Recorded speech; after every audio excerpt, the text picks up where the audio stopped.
मैं सुलता महाराणा, आप सबका स्वागत है मेरे YouTube channel SM education the educational platform पर। आज हम MH रिटेन प्रेमचंद की कहानियाँ में प्रेमचंद की कहानी कला के विषय में जानेंगे। तो प्रेमचंद किस तरह से कहानी लिखते थे, उनकी क्या कला है, इसके बारे में विस्तृत जानकारी प्रस्तुत करने जा रही हूँ। तो पाठ परिचय देखते हैं। प्रेमचंद सच्चे अर्थ में हिंदी साहित्य के मार्गदर्शक तथा कथाकार थे। उनका समूचा लेखन हिंदी साहित्य की अन्यतम उपलब्धि है। यानी वो एक सच्चे साहित्य मार्गदर्शक थे और उनका पूरा जो लेखन था हिंदी साहित्य की अन्यतम उपलब्धि थी तो नहीं है। साहित्य में कला की प्रमुख सार्थकता किसी बोध, विचार या संवेदन अथवा रचना के उद्देश्य को प्रभावी रूप से संप्रेषित करने में है और प्रेमचंद की कहानी कला इन सभी गुणों से युक्त है। वस्तुतः रूप की अपेक्षा रचना की अंतर्वस्तु को समृद्ध करने वाली कला ही सार्थक कला कहती है। याद रखिए,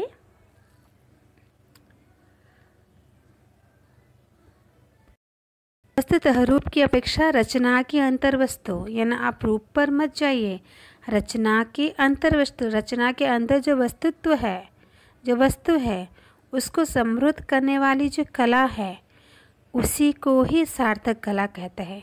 यानी पुस्तक की सौंदर्यता पर मत चाहिए, सुंदर अक्षर पर भी मत चाहिए, लेकिन उसके अंदर जो चीज़ें, जो मौलिकता उसके अंदर है, उसी को जिस प्रकार उन्होंने निखारा है, उस बात को, उस कहानी को, उस घटना को, उसी गुण को ही हम सार्थक कला कहेंगे।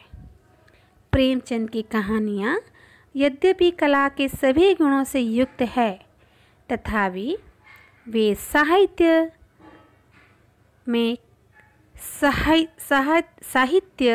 में कला के नाम पर रूपवाद के समर्थक नहीं थे, क्योंकि कला का मुख्य उद्देश्य रचना की अंतर्वस्तु को ही समृद्ध बनाना है।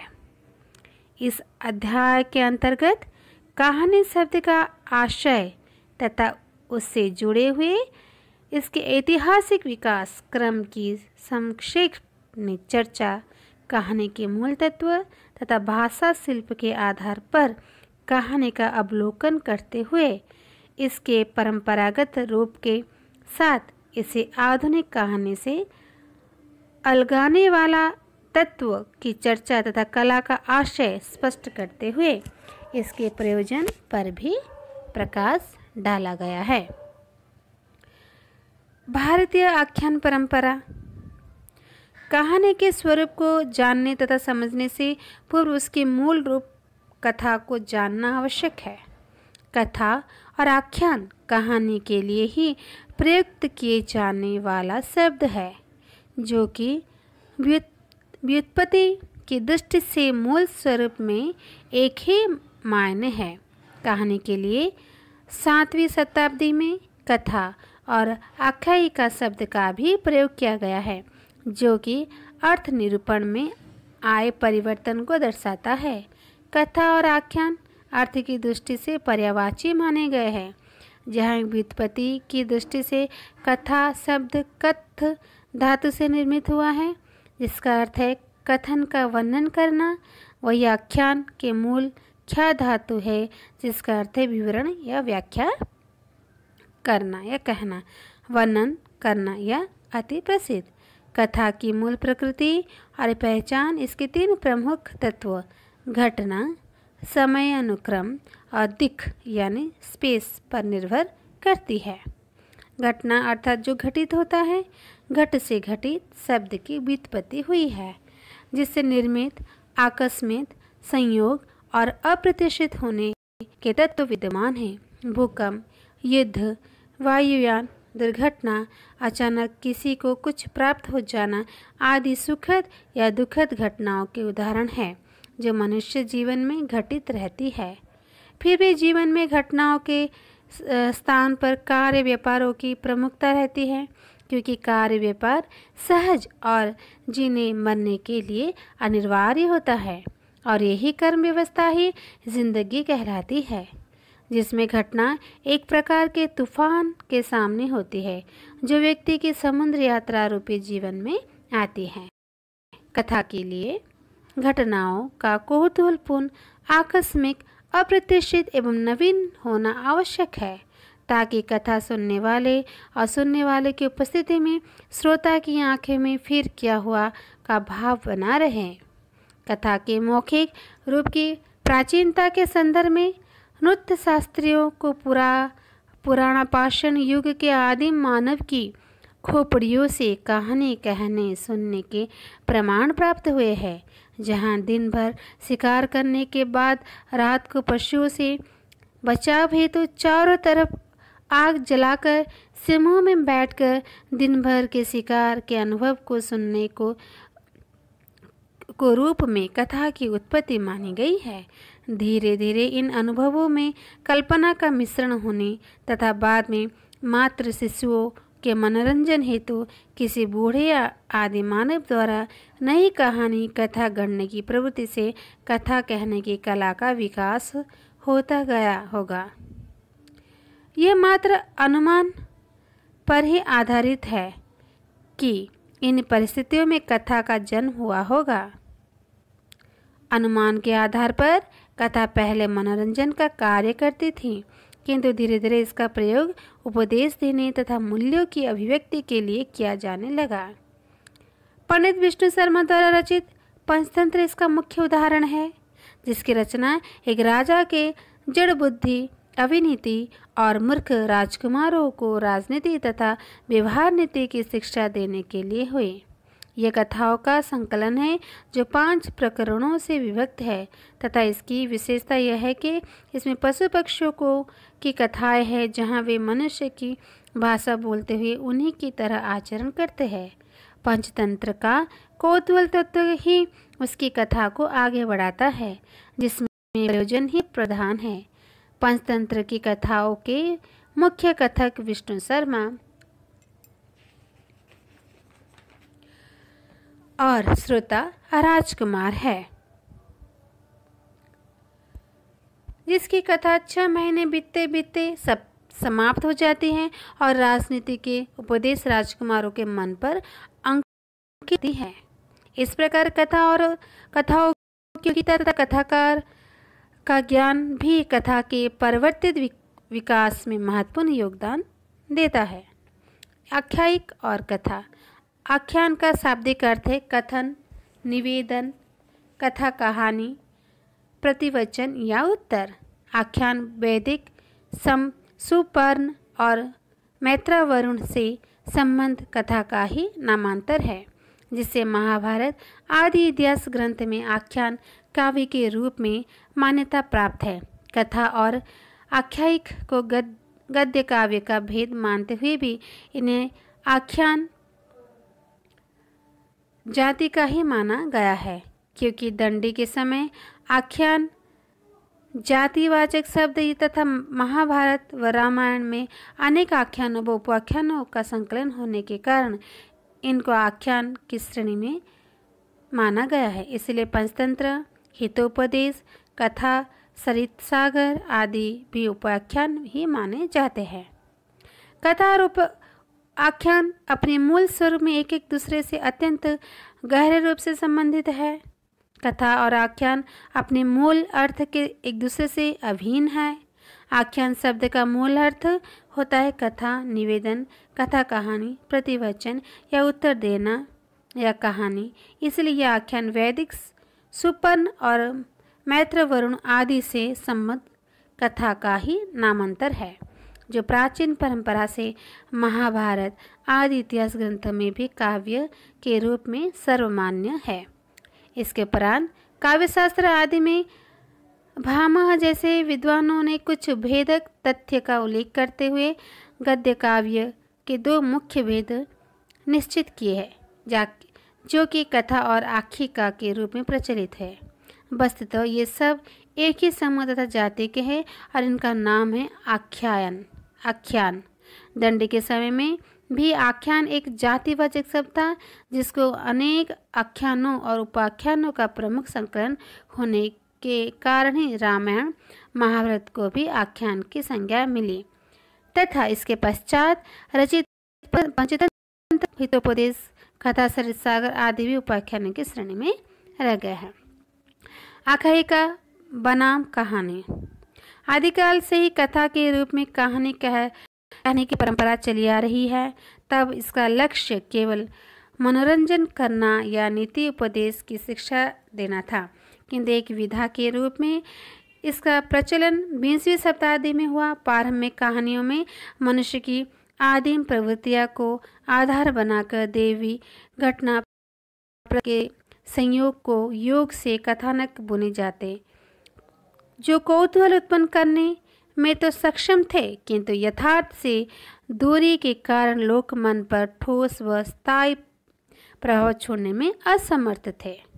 कहानी का केंद्रित स्वरूप आधुनिक युग में ही उभर कर सामने आया। जीवन में लोक कल्याण तथा लोक रंजक के तत्व मिलते हैं।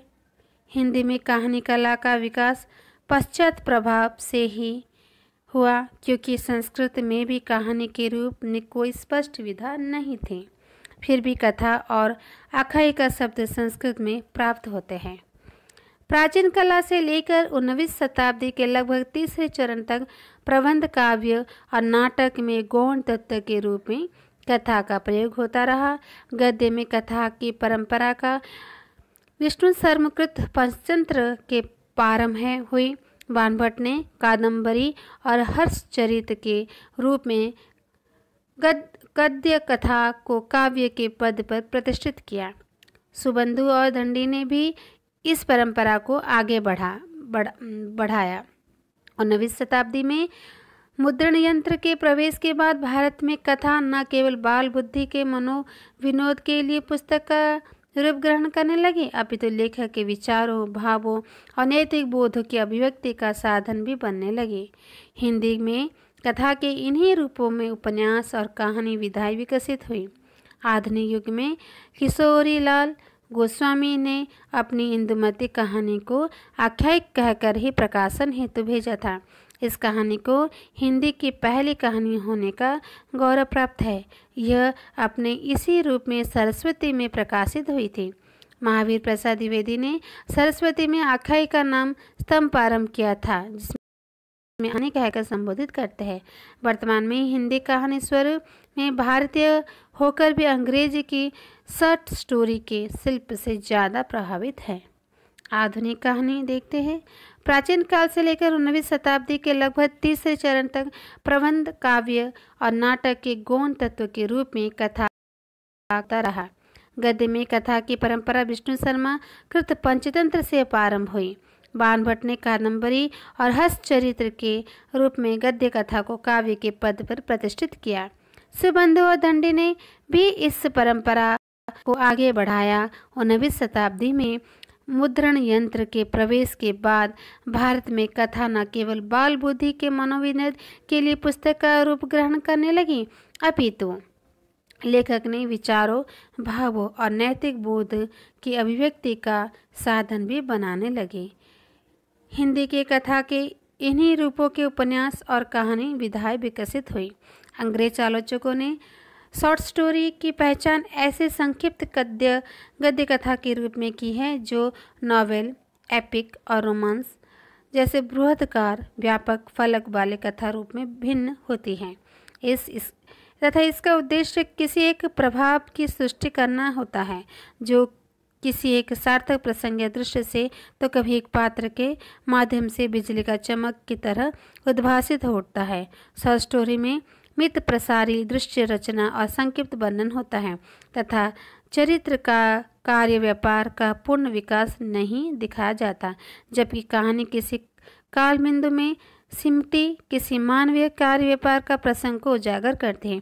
कहानी में कहानीकार भावना या विचार को कलात्मक प्रस्तुतिकरण के द्वारा विस्तृत संवेदन का दर्शन कराते हुए पाठक को भाव विभोर करते हुए रसासक्त बना देता है।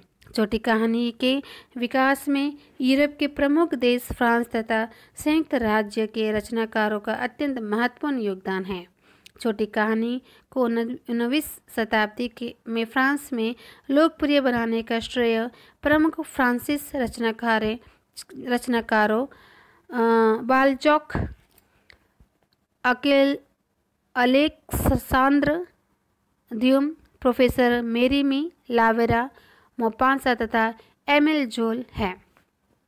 फ्रांसीसी रचनाकारों के अनुरूप ही छोटी कहानी को आधुनिक विधा के रूप में अमेरिका में प्रसिद्धि दिलाने का श्रेय Washington Irving, Edgar Allan Poe, Hawthorne इस तरह से कहीं कहानीकार है। कहानी में कला का अर्थ और प्रयोजन।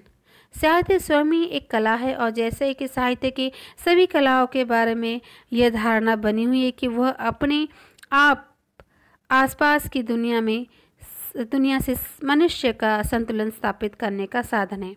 पूंजीवादी समाज में आकर यह संतुलन एक अप्राप्य अभिकल्पना के रूप में दृष्टिगोचर होता है। इसलिए अब कला संबंधी विचार एक ऐसा उभरता है जो मानव की कभी न समाप्त होने वाली आवश्यकता में बड़ा परिवर्तन ला सकने की क्षमता रखता है।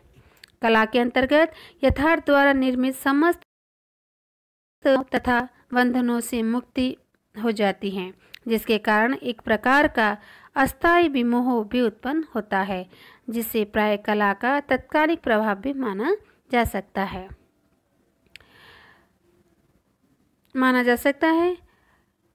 एक प्रकार से निष्क्रिय भी वस्तुतः कला का प्रमुख कार्य ही है अनुभूतियों को उत्तेजित करके हमारा मनोरंजन करना। इस कार्य में जहाँ एक तरफ कला हमारे सामाजिक विवेक को भी एक प्रकार से निष्क्रिय बना सकती है, तो दूसरी तरफ यथार्थवादी जनपक्षधारा धर्ता के रूप में हमारी अनुभूतियों को सम्मोहित करके हमारे विवेक को भी जागृत करती चलती है। जिस यथार्थ से वह हमारे रिश्ता जोड़ती है, उसी के विरुद्ध वह प्राय हमारी बुद्धि को सजागता के साथ निर्णय लेने की भी प्रेरित करती है। प्रेमचंद इसी प्रकार की रचना कला के सच्चे समर्थक थे। हिंदी कहानी में प्रेमचंद का हस्तक्षेप देखिए। हिंदी कहानी को इतिहास की आदि विधा माना जाता है, जो पहले पद्य के रूप में समाज शिक्षा या उपदेश का काम करती थी। वैदिक युग से लेकर उत्तर आधुनिक समय तक की कहानी का विकास मनुष्य होने की कहानी के संवाद या उपनिषद के रूप की आख्यान के रूप में या बौद्ध जातक कथाओं में रामायण महाभारत की कथा तथा उपकथाओं के प्राचीन तम रूप में मनुष्य के अधिक बुद्धिमान तथा अनुभव होते जाने की कहानियाँ विद्यमान हैं। इन्हीं कथा रूप से आधुनिक कहानी का उदय बेताल, पच्चीसी, राजा भोज का सपना, रानी कैतिकी की कहानी आदि के रूप में हुआ है। सरस्वती के प्रकाशन के साथ ही हिंदी में कहानियाँ लिखी जाने लगी। सरस्वती के प्रथम वर्ष सन 1900 में ही किशोरी लाल गोस्वामी की हिंदुमती नामक कहानी छपी। पंडित रामचंद्र शुक्ल ने हिंदुमती को हिंदी की पहली मौलिक कहानी माना है, तो डॉक्टर हजारी प्रसाद द्विवेदी ने सन 1907 ईस्वी में प्रकाशित महिला नामक लेखिका की दुलाई वाली कहानी को हिंदी की सर्वप्रथम मौलिक कहानी सिद्ध करती है। सरस्वती पत्रिका में प्रकाशित किशोरीलाल गोस्वामी की इंदुमती कहानी में हिंदी कहानी का विकास आरंभ होता है। इस युग के अन्य कहानियों में सन 1903 में प्रकाशित रामचंद्र शुक्ल की मौलिक कहानी 11 वर्ष का समय और 1907 ईस्वी में प्रकाशित बंग महिला की दुलाई वाली कहानी विशेष महत्वपूर्ण है। फिर भी हिंदी कहानी का साहित्यिक स्वरूप द्वितीय उत्थान काल में ही स्थिर हो सका।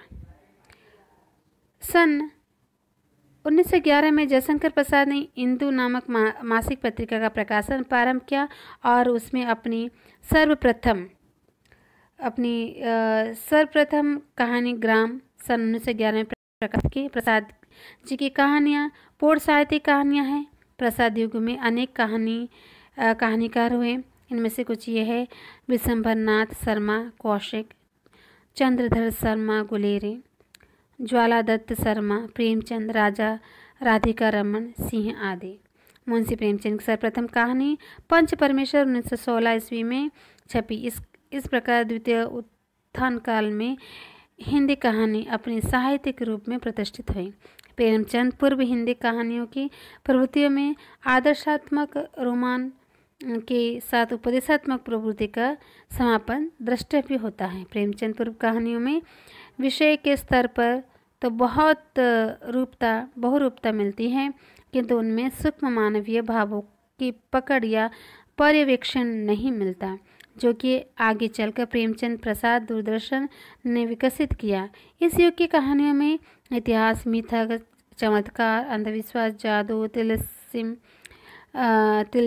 तिलिस्म आदि कथा, दृष्टांत और प्रसंगों को कहानी के पृथक रूप में प्रयोग किया गया है तथा विलक्षण काल्पनिक घटनाओं का निर्माण, तज्जनित आकस्मिकता और कौतूहल का निर्माण करते हुए घटनात्मक को उजागर किया गया है। प्रेमचंद ने हिंदी कहानी को एक नई जमीन और दिशा प्रदान की है, जिन्होंने 1904 से 1916 तक धनपत राय के नाम से उर्दू कहानियाँ लिखते हुए 1905 में बंग के साथ भारतीय राजनीति में एक नए प्रकार की राष्ट्र चेतना का निर्माण किया, जो भारतीय राष्ट्रीय आंदोलन की स्वाधीनता की भावना के रूप में विकसित हुई। 1905 में बंग, 1907 में कांग्रेस में फुट, 1908 में तिलक को जेल तथा तेजी से बदलते राजनीतिक यथार्थ को प्रेमचंद ने एक कुशल कथाकार के रूप में अपनी कहानियों के माध्यम से अभिव्यक्त किया है। प्रेमचंद का कथा साहित्य भारतीय ऐतिहासिक सामाजिक स्थितियों का दर्पण है, जिन्हें उन्होंने नए मेयर के अंतर्गत किसानों, मजदूरों, अछूतों के जीवन संग्राम को वर्णित करते हुए मनुष्यता, न्याय, समानता के बल पर साधारण जनों के सौंदर्य जगत और कला की दुनिया को एक नवीन दृष्टि प्रदान की है। सन 1901 से सन 1936 तक प्रेमचंद ने अबाध लेखन कार्य किया और इसका आरंभ उपन्यासों के आधार पर हुआ। कहानी लेखन के क्षेत्र में प्रेमचंद ने इसके उपरांत पदार्पण किया। प्रेमचंद ने उर्दू कहानी का लेखन नवाब राय नाम से सोजे ए वतन में के प्रकाशन के साथ किया, जो कि 6 महीने बाद ही ब्रितानी सरकार का क्रोध का कारण बनकर जब्त कर ली गई। इसके उपरांत जमाना को उनके एक संपादक मित्र दयानारायण निगम ने तथा इसके पश्चात सन 1916 में उनकी पहली हिंदी कहानी पंच परमेश्वर प्रकाशित हुई, जो न्याय के नैसर्गिक महत्व स्थापित करते हुए हृदय परिवर्तन के लक्ष्य को पाठकों से सामने रखती है। इसके पश्चात आत्माराम कहानी तथा सप्त सरोज नामक कहानी संग्रह प्रकाशित हुई, जिसे उनकी प्रारंभिक कहानी का संकलन हुआ। प्रेम कहानी के बारे में प्रेमचंद के विचार। प्रेमचंद की कहानी विषय की अवधारणा उनके निबंध कहानी कला भाग 1, 2 व 3 में अभिव्यक्त हुई है। कहानी कला भाग 1 के अंतर्गत प्रेमचंद कहानी के लिए कथा, किस्सा, आख्यायिक, गल्प आदि शब्द का प्रयोग करते हैं। प्रेमचंद ने कहानी के संदर्भ में कथा, गल्प, किस्सा, आख्यायिक आदि शब्दों का प्रयोग करते समय सजगता का परिचय नहीं दिया है। प्रेमचंद ने इस शब्दों के अर्थ और सार्थकता को समझे भी नहीं उनका प्रयोग कहानी के परिप्रेक्ष्य में कर दिया है। यदि इनके अर्थों को देखा जाए तो घटनाओं के ऐतिहासिक कालक्रम नियोजन को कथा कहा जाता है। कौतूहल बनाए रखना इसका एकमात्र गुण है। इस संदर्भ में आधुनिक कहानी कहीं भी इसके निकट नहीं आती है। प्राचीन काल में कथा लेखन सोदेश्य एवं कम शब्दों में होता है। इसके उदाहरण हम पंचतंत्र, उपनिषद, पुराणों, जातकों, महाभारत आदि में देख सकते हैं। स्वयं प्रेमचंद भी इन संदर्भों से अनभिज्ञ न थे। वे कहते हैं, प्राचीन ऋषि इन दृष्टांतों द्वारा आध्यात्मिक और नैतिक तत्वों का निरूपण करते थे। उनका अभिप्राय मात्र मनोरंजन न था, लेकिन आज कहानी की परिधि में विस्तार आया है। जासूसी किस्से, प्रेम कहानियाँ, भ्रमण वृत्तांत, अद्भुत घटना, विज्ञान की बातें आदि सभी में कुछ इसमें जुड़ गया है। वे मानते हैं कि जो रचना 15 मिनट में पढ़ी जा सके, गल्प कही जा सकती है, इसमें किसी प्रकार के उपदेशात्मक का ये निषेध करते हैं। कहानी को उपन्यास के समीप मानते हुए प्रेमचंद कहते हैं कि उपन्यास घटनाओं, पात्रों, चरित्रों का समूह है। आख्या केवल एक घटना है, अन्य बातों अब उसी घटना के अंतर्गत होता है। प्रेमचंद कहानी के शिल्प गठन पर विचार करते हुए प्रेमचंद कहानी के संवाद, पुलिस कोर्ट से संबंधित दृश्य को आवश्यक नहीं मानते। डायरी, पत्रों आदि के रूप में कहानी लेखन को वे अंग्रेज आख्यायिकाओं के नकल मानते हैं, जो कि कहानी में आवश्यक नहीं है। वे अंतहीन कहानी को निरर्थक मानते हुए स्वदेश्य कहानी पर बल देते हैं, जो कि वे साहित्य को एक पथ प्रदर्शक की भांति मानते हैं। के द्वारा आदर्श स्थापित करने पर बल देते हैं। इस प्रकार प्रेमचंद कहानी में सत्य और सुंदरता का उद्देश्य आनंद निर्धारित करते हैं। आधुनिक कहानी के संदर्भ में वे मानते हैं कि ये कहानी अपना लक्ष्य मनोवैज्ञानिक चित्र जीवन की यथार्थ और स्वाभाविकता को बनाती है। प्रेमचंद की कहानी कला के बारे में जानते हैं। जिस तरह प्रेमचंद हिंदी उपन्यास को नई ऊंचाई तक ले गए, उसी प्रकार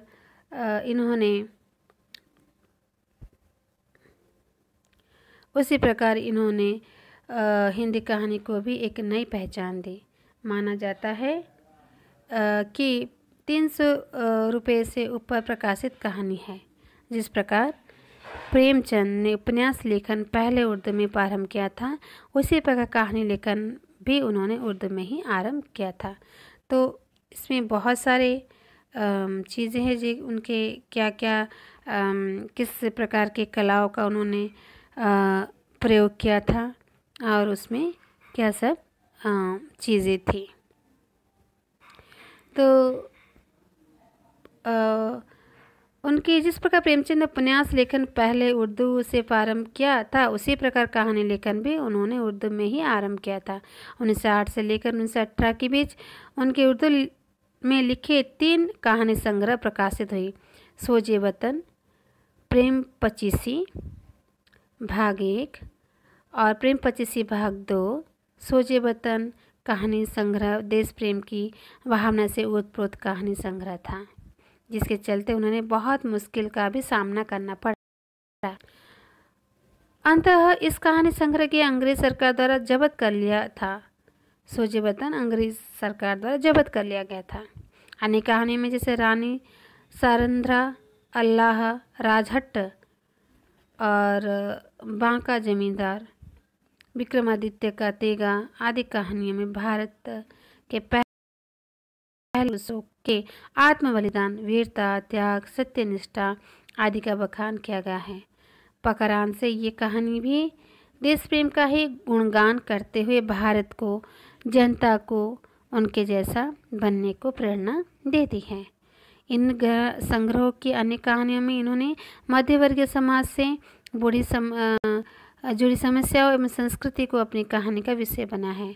मध्य वर्ग में पति पत्नी के संबंध, संयुक्त परिवार की समस्याएं, धार्मिक आडंबर आदि, अमावस की रात, बड़े घर की बेटी, नमक का दरोगा, ममता, मनावन, अंधेरा, सफ़ेद खून आदि इस श्रेणी के महत्वपूर्ण कहानियाँ हैं। सिर्फ एक आवाज़ अछूतों की समस्या से संबंधित कहानी है, जिसमें उन्होंने दलितों के लिए अपनी संवेदनाओं की अभिव्यक्ति की है। शिकारी राजकुमार के अंतर्गत समाज की व्याप्त बुराइयों जैसे धार्मिक आडंबर और रिश्वतखोरी आदि पर कुठारघात किया है। तो इस तरह से उनकी बहुत सारी कहानियाँ हैं। ओके, तो आप इसे देखिए और उनके वर्ण विषय कुछ देखते हैं। कहानी के ऊपर प्रेमचंद रचित लगभग 300 कहानियाँ मानसरोवर नाम से 8 खंड में तथा कफन और गुप्तधन में संकलित है तथा ये सभी कहानियाँ सामान्यतः विकास क्रम में 2 महत्वपूर्ण सोपानों से गुजरती है। उनके प्रारंभिक दौर की कहानियों में सन 1907 में 1920 ईस्वी के बीच कहानी रख सकते हैं और दूसरे दौर कहानियों में सन 1920 से 1936 के बीच है। प्रारंभिक दौर की कहानियाँ सामान्य रूप से राष्ट्रीय चेतना अनुप्राणित भावात्मक विषयों पर आधारित है। वहीं दूसरी दौर की कहानी में प्रेमचंद सामाजिक व आर्थिक चेतना से परिष्कृत होते चले जाते हैं। वर्णन कला और चरित्र चित्रण देखते हैं। प्रेमचंद वर्णन कला में अपना अद्वितीय स्थान रखते हैं। उनकी प्रत्येक कहानी एक नए सिरे से आरंभ होती, जिसमें शिल्प का कोई दोहराव भी परिलक्षित नहीं होता।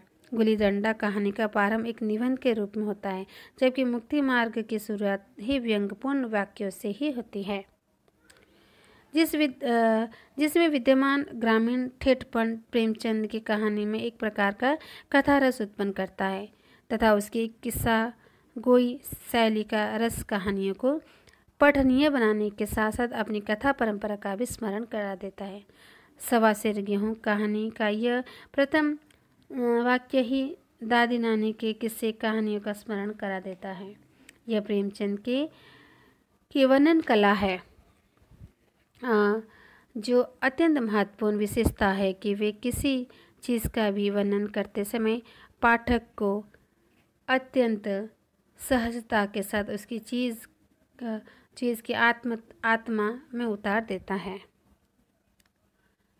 प्रेमचंद की कहानियों को पढ़कर ऐसा अनुभव होता है कि प्रेमचंद कहानी लिखने के बजाय इसे सुनाते हैं, और वह भी अत्यंत लच्छेदार जबान में, जिसमें फुर्सत से सुनने का भाव भी व्यंग की अनूठी उपमाएं तथा हास्य व्यंग के द्वारा प्रेमचंद पाठकों को गुदगुदा देते हैं।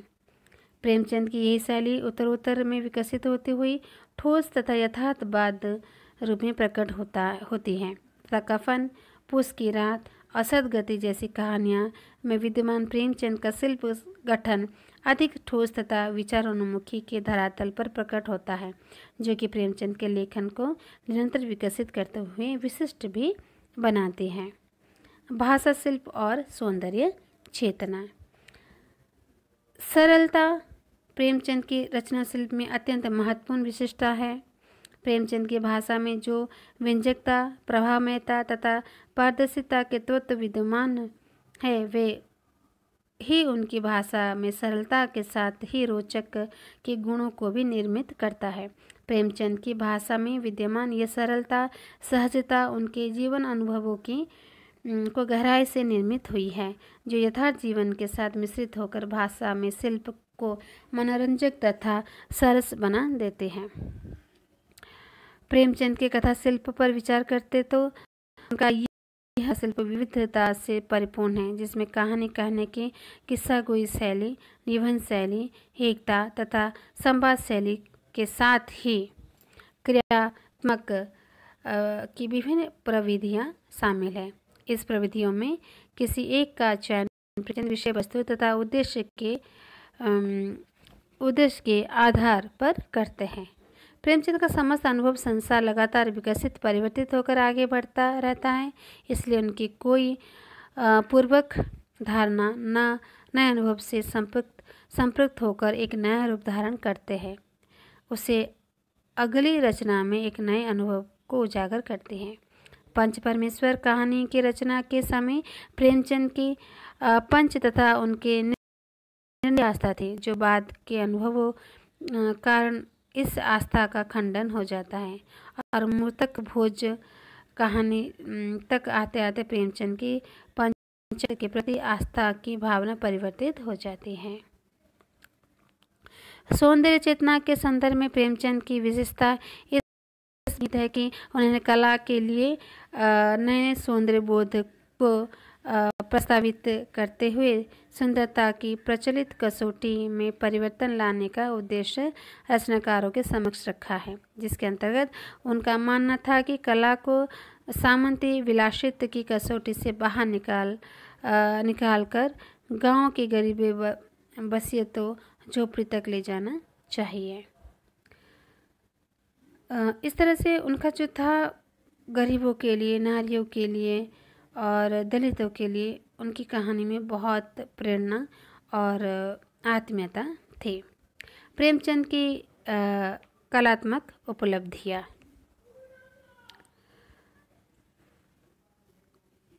प्रेमचंद हिंदी साहित्य के ऐसे प्रतिभावान रचनाकार हैं जिन्होंने अपनी कृतियों के आधार पर हिंदी साहित्य का वास्तविक अर्थ में मार्गदर्शन किया था। तो इस तरह से आप प्रेमचंद की कलात्मक उपलब्धियाँ कुछ है, जिसमें प्रेमचंद के लेखन का प्रमुख लक्ष्य सामाजिक मंगल की कामना तथा इसीलिए प्रेमचंद ने अपनी रचनाओं में भारतीय गाँव की जिस प्रामाणिक और विश्वसनीय तस्वीर को प्रस्तुत किया है वैसा उनसे पूर्व कोई अन्य रचनाकार नहीं कर सकता था। तो इस तरह से उनकी जो कहानी है वो गांव के दलितों, गरीबों और नारियों के प्रति बहुत ही संवेदनशील कहानी होती है। तो उनकी लिखने का जो कला है, उनकी सोचने की कला जो है वो बिल्कुल सबसे अनोखी और अनूठी है। तो आप ये बहुत बड़ी कहानी कला जो है बहुत बड़ा विस्तार है, तो इसमें मैं बीच में शॉर्ट करके बता दी हूँ। अगर आप चाहते तो इसे संपूर्ण पढ़ लीजिए या फिर जितना है उसे भी आप याद रख कर लिखेंगे तो ये बहुत ही काफ़ी है परीक्षा के लिए। जानने के लिए तो काफ़ी नहीं है, लेकिन परीक्षा के लिए चलो इतना हो सकता है। अगर आप चाहते हैं तो आप इसे संपूर्ण रूप से पढ़ सकते हैं। इसमें कई प्रश्न भी आ सकते हैं। एक कथाकार के रूप में प्रेमचंद का ऐतिहासिक परिप्रेक्ष्य स्पष्ट कीजिए। फिर आ सकता है प्रेमचंद ने कहानी के परंपरागत रूप में किस तरह का हस्तक्षेप किया है। और ये भी हो सकता है प्रेमचंद की कहानी कला में मूल तत्वों को संक्षेप में विवरण कीजिए। हिंदी कहानी के इतिहास में प्रेमचंद का महत्व प्रतिपादित कीजिए। प्रेमचंद के वन शिल्प और चरित्र चित्रण के बारे में आप क्या कहना चाहते हैं। और प्रेमचंद की भाषा शैली का वर्णन करते हुए इनकी शैली की प्रमुख विशेषताएं बताइए कि जो कि बहुत ही सरल है। आप एक बार उनसे सुन लेंगे तो आपको याद रह जाएगा। तो प्रेमचंद की जो शैली की विशेषता है वो है सरलता, सजीवता, अलंकारिता, चित्रमयता, न्यात्मकता, उत्पादकता, काव्यात्मकता, मुहावरे और सूक्तियाँ, हास्य और व्यंग, ये सब जुड़े हुए हैं। तो आप इसे पढ़िए, समझिए, बार बार सुनिए और चैनल को सब्सक्राइब कीजिए, लाइक कीजिए, कमेंट कीजिए, अपने दोस्तों के साथ इसे साझा कीजिए, शेयर कीजिए, बेल आइकन को प्रेस कीजिए जिससे आप नए वीडियो की नोटिफिकेशन पा सकते हैं। तो इससे पढ़कर भी आप प्रेमचंद के बारे में कुछ रोचक बातें भी आप जान सकते हो। और उसके बाद हम प्रेमचंद की कहानी और हिंदी आलोचना भी आपके सामने प्रस्तुत करने की कोशिश करूँगी। तो इतना ही कहती हूँ। नमस्ते, धन्यवाद।